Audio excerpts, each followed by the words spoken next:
By Lester Bunsen, if you would. You see people walking away and off the helicopter now. We'll see if we can get a shot of Edan. I want to bring into the conversation for a moment our friend Niall Stanage, who's the White House columnist for The Hill and joins us from our Washington bureau. Looking in on this, as I said, Niall, to Lester Bunsen, his analysis, this has been a long time in coming for this family from New Jersey, waiting for Edan Alexander and now arriving in Tel Aviv. Your thoughts as we watch this happen live here this afternoon, our time?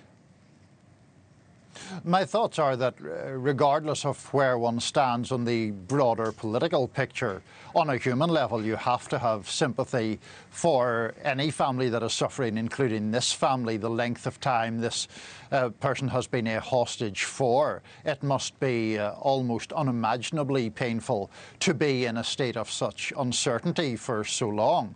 One can believe that, acknowledge that, and also acknowledge the catastrophic suffering of so many people in Gaza under Israeli assault for so many months. So that is essentially my thought, that on a human level, having to manage a family member being hostage for this length of time, not knowing their fate until now, must have been psychological and emotional torture. Look, I'm guessing the shot's a little farther away than we'd like, Niall. Do you see that up in the top right of the screen? That looks like that might be him waving, right? You see that, Niall? And then they're starting to walk away. I think that's him. You know, I don't want to say for sure because I can't really make out faces in the particular monitor that I'm looking at right now.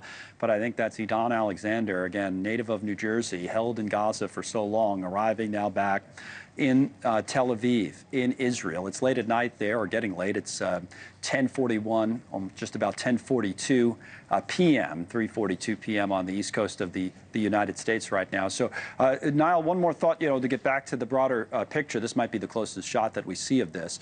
The broader picture is, what would you say about the president's trip vis-a-vis the war in Gaza? Because as we were talking about before this, a lot of people have been talking about the president's trip to the Middle East in financial rather than political terms.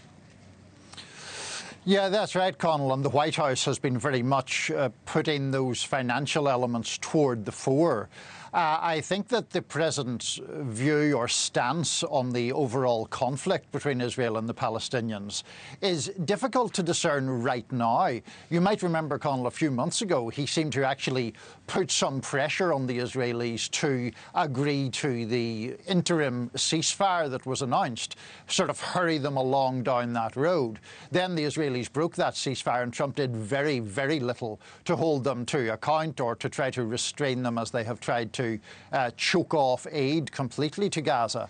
Now again there is some suggestion of tensions in the relationship between him and the Israeli Prime Minister Benjamin Netanyahu. The president was just within the last 24 hours talking about the imperative to bring a close to that brutal war, as he put it, in that part of the world. So I think it is a complicated picture, and President Trump is, as always, somewhat unpredictable. Thank you for watching. Subscribe below and download our NewsNation app right now on your phone, and you will get fact-based, unbiased news for all Americans.